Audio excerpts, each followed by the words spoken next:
کتنے بڑا علامہ وہ ہو سکتا ہے صدقہ خیرات زیادہ کر دے، وہ ہو سکتا ہے حج یا عمرے صحابہ سے زیادہ کر لے، وہ ہو سکتا ہے نمازیں صحابہ سے زیادہ پڑھ لے، لیکن وہ آنکھیں کہاں سے لے کر آئے گا جن آنکھوں نے پیغمبر علیہ السلام کا دیدار کیا؟ صحابہ نے پیغمبر کو دیکھا۔ ہم اپنے امام صاحب سے قرآن سنتے ہیں، صحابہ نبی سے قرآن سنتے تھے۔ ہم اپنے عالم کے پاس آ کر مصافحہ کر کے بیٹھتے ہیں، صحابہ نبی کے پاس بیٹھا کرتے تھے۔ صحابہ نے نبی کے ساتھ بیٹھ کر کھایا، پیا، کاروبار کیا، دوستیاں کی، بے تکلفیاں کی، ایک دوسرے کے ساتھ ہنسی مذاق کیا۔ ان کا اٹھنا بیٹھنا حضرت نبی کریم علیہ السلام کے ساتھ۔ تو اللہ نے یہ والی رضامندی صحابہ کو دنیا میں دے دی اور سارے مسلمانوں کو جنت میں داخل کرنے کے بعد میں دے دی۔ اب میں توشہ اور زاد راہ بتا رہا ہوں۔ اس منزل کو پانے کے لیے، اس منزل تک جو سامان ہمیں ساتھ لے کر جانا ہے وہ بہت سارے ہیں، ان میں سے 3 میں بتلا رہا ہوں۔ اللہ ارشاد فرماتا ہے وَسَارِعُوا إِلَى مَغْفِرَةٍ مِّن رَّبِّكُمْ وَجَنَّةٍ عَرْضُهَا السَّمَاوَاتُ وَالْأَرْضُ۔ دوڑ لگاؤ، تیز بڑھو۔ عجیب و غریب بات ہے، تھوڑا سا رک کر آہستہ سے بتاؤں۔ یہ جو اللہ پاک کہہ رہا نا دوڑو، تیز بڑھو، یہ ہمارا نیچر، یہ ہماری فطرت ہے۔ اللہ نے اس دنیا کو ایسا بنایا کہ اس میں ہر چیز آگے بڑھنا چاہتا ہے۔ سننے غور سے میری بات، ہر چیز آگے بڑھنا چاہتی ہے۔ 2 درخت بھی ایک ساتھ لگا دو تو پتہ نہیں چلتا کہ ایک دوسرے سے آگے بڑھنے کی کوشش کر رہے ہیں، مگر پھر بھی کوشش ہی کر رہے ہوتے ہیں وہ آگے بڑھنے۔ یہ جذبہ رکھا ہے اللہ پاک نے ہر چیز میں، اور یہ جذبہ انسانوں میں ذرا اچھا کر کے نظر آتا۔ انسانوں میں یہ جذبہ ذرا صحیح کر کے نظر آتا ہے، ایک دوسرے سے بڑھنے کا جذبہ، اور یہ کوئی ناجائز نہیں ہے۔ اگر یہ والا جذبہ ہمارے اندر نہ ہوتا تو دنیا میں ترقیات ہی نہیں ہو سکتی۔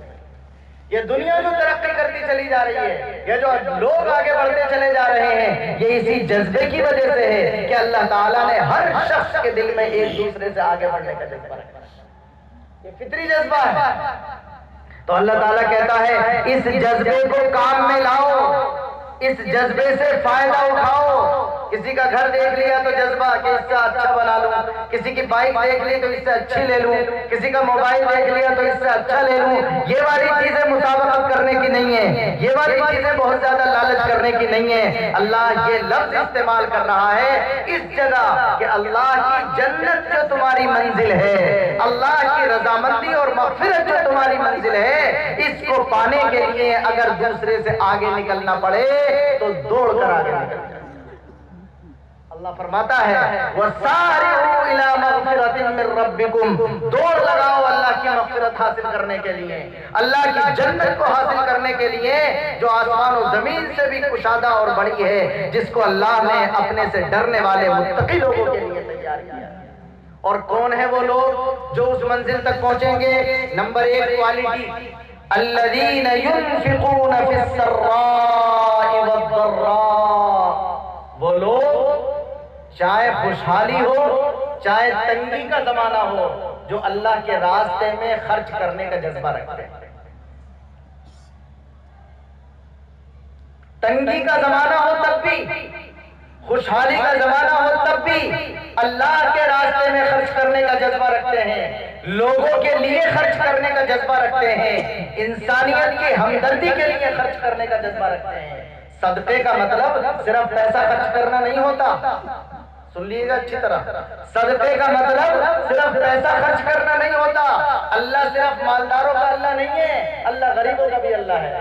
ایمانداری سے بتاؤ، اگر صدقے کا مطلب صرف پیسے خرچ کرنا ہوتا تو غریبوں کو تو کبھی صدقے کا ثواب ہی نہیں ملتا، اس لیے کہ وہ بیچارے تو پیسے ہی نہیں ہے جو خرچ کرے، تو صدقے کا ثواب کہاں سے ملے گا؟ تو صدقے کا مطلب صرف پیسے خرچ کرنا نہیں، بلکہ صدقے کا مطلب یہ ہے کہ انسانیت کے لیے ہمدردی کا جذبہ دل کے اندر پیدا ہوتا ہے۔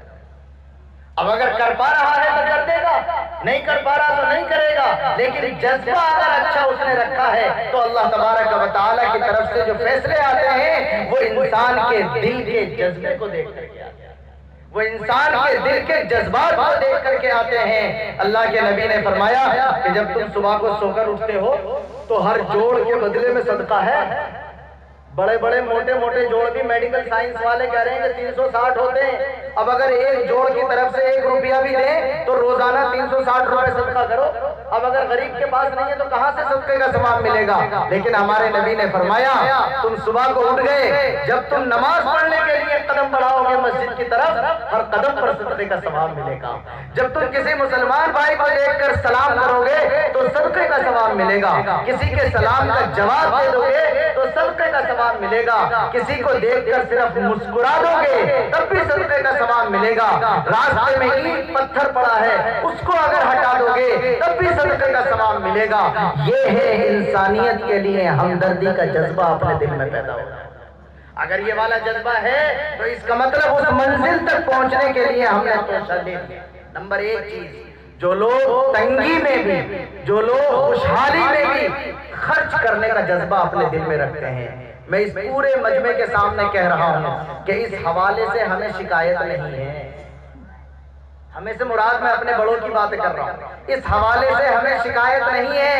اللہ کا فضل ہے, مسلمان قوم جتنا خرچ کرنے کا جذبہ رکھتی ہے دوسرے اسی کے جذبے کو دیکھ کر خرچ کرنا سیکھتے ہیں.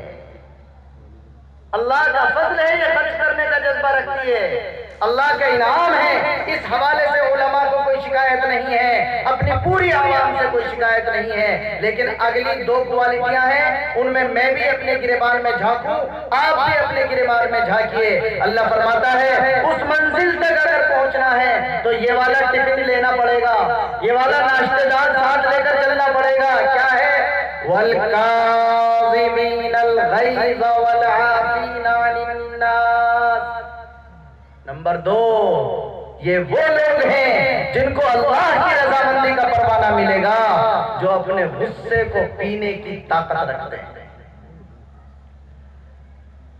جو اپنے غصے کو پینے کی, میری بات نہیں ہے, میری ہو تو واپس کر دینا, جیب میں رکھ کے لے جاؤں گا.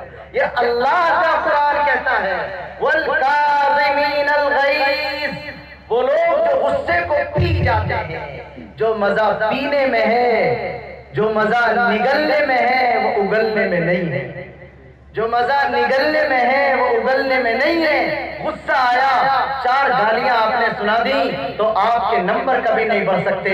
ہاں اگر آپ معاف کر دیں گے تو آپ 100 نمبر سے کامیاب ہو جائیں. اتنے بڑے مجمع میں پوچھ رہا ہوں اور کہہ رہا ہوں, معاف کرنے والا بدلہ لینے والے سے بڑا ہوتا ہے. معاف کرنے والا بدلہ لینے والے سے بڑا ہوتا ہے. معاف کرنے والا بدلہ لینے والے سے بڑا ہوتا ہے. یہ الگ بات ہے کہ قانون میں بدلہ لینے کی بھی اجازت رکھی گئی ہے, لیکن اگر آپ کے ساتھ کسی نے کچھ کیا اور آپ نے بدلہ لے لیا تو وہ بندہ آپ سے نگاہیں آرام سے ملا سکتا ہے, وہ سینہ تان کر کھڑا ہو سکتا ہے. وہ کہہ دے گا میں نے گالی دی تھی, تو نے بھی دے دی, 4 آدمیوں نے فیصلہ کر دیا. لیکن اگر کسی نے آپ کے ساتھ برا کیا اور آپ نے اسے معاف کر دیا تو پھر آپ نے اگر اسے معاف کر دیا تو پھر وہ جب آپ سے ملے گا تو اس کی گردن جھکی ہوگی. اخلاق سے جیتا کرتے ہیں, احسان سے مارا کرتے ہیں. بدلہ لینے سے آدمی اتنا بڑا نہیں ہوتا جتنا کہ معاف کر دینے سے بڑا ہوتا. اللہ پاک نے دوسری کوالٹی بتائی وَالْكَاظِمِينَ الْغَيْظَ, جو لوگ غصے کو پی جاتے ہیں. ایمانداری سے بتائیں نوجوان کہ جب کوئی ہمیں کچھ کہے اور غصہ آئے تو اس وقت اپنے غصے پر عمل کر لینا زیادہ بہادری ہے یا غصے پر عمل نہ کرنا زیادہ بہادری ہے؟ جی چاہ رہا کہ اسے 4 گالی دوں, سنیے گا ذرا غور سے. غصہ آیا کسی پر اور جی میں آیا کہ اسے 4 گالی دوں, آپ نے دے دی تو کون سی بہادری کا کام کیا؟ جی چاہ رہا تھا وہی کام کر لیا آپ نے. ادھر ہی کو ہوا تھی, ادھر ہی کو آپ کی کشتی تھی تو آرام سے چلی گئی, لیکن کشتی آپ ادھر لے جا رہے تھے, ہوا ادھر سے آ رہی تھی, پھر بھی اگر آپ کشتی لے کر کے جائیں تو یہ بہادری ہے. جی چاہتا ہے 4 گالی دینے کو لیکن برداشت کر کے چلے گئے, بہادر جب بنے گے. اللہ کے نبی فرماتے ہیں لیس الشدید بالسرعہ, بہادر وہ نہیں ہے جو پچھاڑ دے, بہادر وہ نہیں ہے جو اپنے مقابل کو اکھاڑے میں مات دے دے. انما الشدید الذی یملک نفسہ عند الغضب, بہادر وہ ہے اللہ کی نظر میں جو غصے کے وقت اپنے غصے پر کنٹرول کرتا ہے.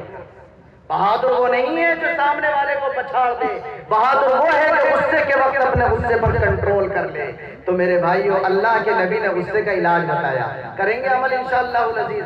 یہ غصہ اگر گھر میں آ جاتا ہے تو گھر کو جہنم بنا دیتا ہے، اگر دکان پر آ جاتا ہے تو بازار کو جہنم بنا دیتا ہے، اگر کھیت کھلیان پر آ جاتا ہے تو کھیت کو خوف کی اور دہشت کی جگہ بنا دیتا ہے۔ غصہ کبھی بہار نہیں لاتا، غصہ ہمیشہ پتجھڑ کی مانند سارے باغ کو تباہ کر دیتا ہے، اس سے کبھی بہار نہیں آئے۔ اللہ فرماتا ہے وَالْكَاظِمِينَ الْغَيْظَ، جو لوگ غصے کو معاف کر دیتے ہیں۔ غصہ شیطان کا اثر ہے نا، لوگ کہتے ہیں ارے غصہ تو شیطان کا کام ہے۔ اچھا آپ غور کیجئے، غصے میں آپ کچھ بھی کر کے چلے گئے، اس ٹائم اگر اس سے یہ کہو نا جسے غصہ آ رہا میاں ذرا رکو، تو اسے یہ لگتا ہے میری کوئی غلطی نہیں ہے، سب اس سامنے والے کی غلطی ہے۔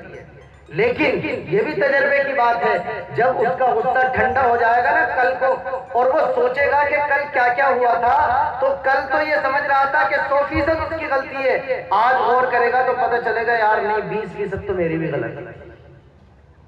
غصے میں آدمی کو اپنی غلطی کا بالکل پتہ نہیں چلتا، اسی بات کو اگر ٹھنڈے دماغ سے سوچے گا تو چاہے کم ہو اس کی غلطی، لیکن اسے اندازہ ہوگا کہ کچھ % میں بھی غلط کر رہا تھا۔ اللہ کے نبی صلی اللہ علیہ وسلم نے فرمایا کہ دیکھو غصے کا ایک علاج ہے، کیا ہے؟ اللہ کے نبی فرماتے ہیں جب تم میں سے کسی کو غصہ آئے اور وہ کھڑا ہو تو بیٹھ جائے۔